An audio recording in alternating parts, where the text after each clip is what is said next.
남아메리카 북부에 위치한 베네수엘라에서 규모 7.5에 이르는 강진이 잇따라 발생하고 있습니다. 곳곳에서 크고 작은 건물들이 무너졌는데 사상자 수가 집계되기 시작하면서 10만 명 넘는 대규모 인명피해까지 우려되고 있습니다. 국제부 연결해 알아보겠습니다. 이승훈 기자.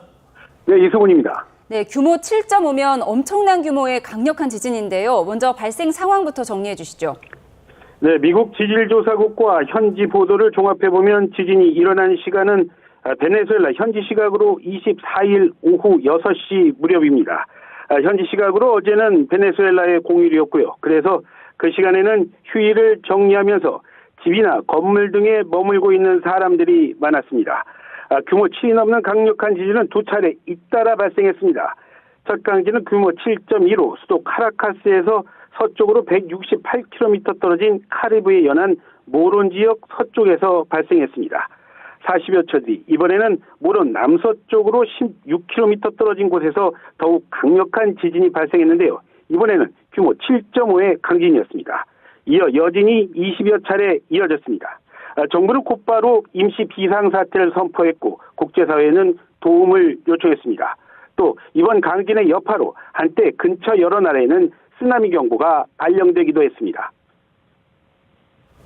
네, 이렇게 강진이 연쇄적으로 강타하면서 건물들이 많이 무너졌을 것 같은데요. 어떻습니까? 네, 시간이 지날수록 외신을 통해서 들어오는 현지 화면은요 매우 참혹합니다. 주택으로 보이는 건물은 주저앉아서 형태를 잃었고요. 또 고층 건물 역시 벽면이 뜯겨나가는 등 곳곳에서 피해가 확인되고 있습니다. 22층짜리 건물이 완전히 무너져 내렸다는 안타까운 소식도 전해지고 있습니다. 지금 현지 시간은 새벽 3시가 조금 안 된 매우 깊은 밤입니다. 그렇지만 무너진 건물 밖에서는 가족 등을 찾는 이들이 뜬 눈으로 밤을 보내고 있고 구조대 역시 어둠 속에서 불을 밝히고 생존자를 찾고 있다는 게 현지 언론 등의 보도입니다.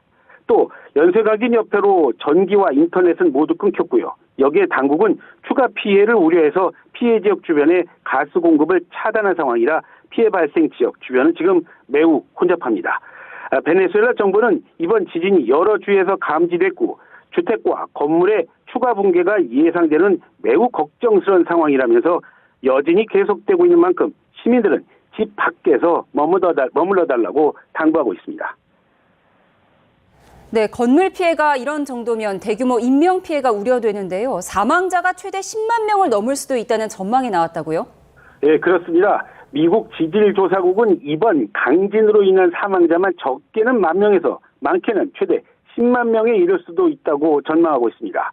특히 미국 지질조사국은 사망자가 1만 명에서 10만 명일 확률을 40%, 또 10만 명을 넘어설 가능성을 14%로 각각 예측해서 걱정을 더하고 있습니다. 물론 이제 구조가 진행되는 상황이라 정확한 피해 규모가 정리되기까지는 다소 시간이 필요해 보입니다. 지금 베네수엘라 정부가 공식으로 확인한 사상자 수는요, 사망 32명, 부상 700여 명입니다. 이런 가운데 확인되지 않던 인명피해 소식도 현지 방송과 SNS 등을 통해서 계속 전해지고 있습니다. 현장을 중계하는 기자는 상가가 있는 6층짜리 주거용 건물이 무너졌는데 일부 사람들을 찾아 병원에 옮겼지만 모두 숨졌다 이렇게 전하기도 했고요. 또 중장비를 동원해서 잔해 도미를 수색하고 있지만 아직 생존자를 찾지 못하고 있다는 안타까움 역시 전하고 있습니다. 이에 따라서 본격적인 구조 작업이 진행되면 확인되는 인명피해 규모는 더욱 늘어날 걸로 보입니다. 베네수엘라는 남아메리카 대륙에 있는 나라지만 카리브판과 남미판이 만나는 곳에 위치해 있어서 비교적 지진이 잦은 나라입니다.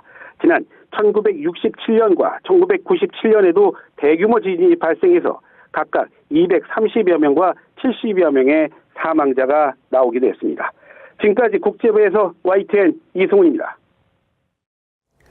네, 바로 옆 일본에서도 오늘 아침에 베네수엘라 못지않은 규모 7.2의 지진이 발생했습니다. 신칸센 운행이 한때 중단되기도 했지만 큰 피해는 없었습니다. 도쿄 연결해서 자세히 알아보겠습니다. 이승배 특파원. 네, 도쿄입니다. 네, 일본도 꽤 큰 지진이 났는데 상황 어떻습니까? 네, 그렇습니다. 지진이 발생한 건 오늘 오전 7시 반쯤이었습니다. 일본 동북부에 있는 이와테현 앞바다에서 발생했습니다. 진원은 바닷속 50km 지점인 것으로 파악이 됐습니다. 일본 기상청은 처음에 규모 6.9라고 발표를 했는데요. 나중에 7.2로 수치를 올렸습니다. 바로 옆에 있는 아오모리현에서는 가장 높은 강도 6의 지진이 관측됐습니다. 500km 넘게 떨어진 도쿄의 고층 건물에서도 큰 흔들림이 느껴질 정도였습니다. 이 지진 영향으로 오전 한때 JR 도호쿠 신칸센 일부 구간 상하행선 운행이 중단되기도 했습니다. 또 4명이 지진 흔들림에 넘어지거나 떨어지는 물건에 머리를 맞는 등 부상을 입었다고 교도통신은 전했습니다. 후쿠시마 제1원자력발전소나 아오모리현 히가시도리 원전 등에서 이상은 확인되지 않았습니다. 일본 기상청은 지진 해일 위험은 없다고 밝혔습니다. 아오모리현과 이와테현 등이 있는 혼슈 북부 그리고 홋카이도 남부에서는 지난 4월 규모 7.4 지진이 발생하는 등 최근 지진이 이어지고 있습니다. 일본 기상청은 이번 지진이 일어난 지역 근처에서 향후 일주일 사이 비슷한 규모나 아니면 더욱 강한 흔들림을 동반한 후속 지진이 발생할 가능성이 있다고 밝혔습니다.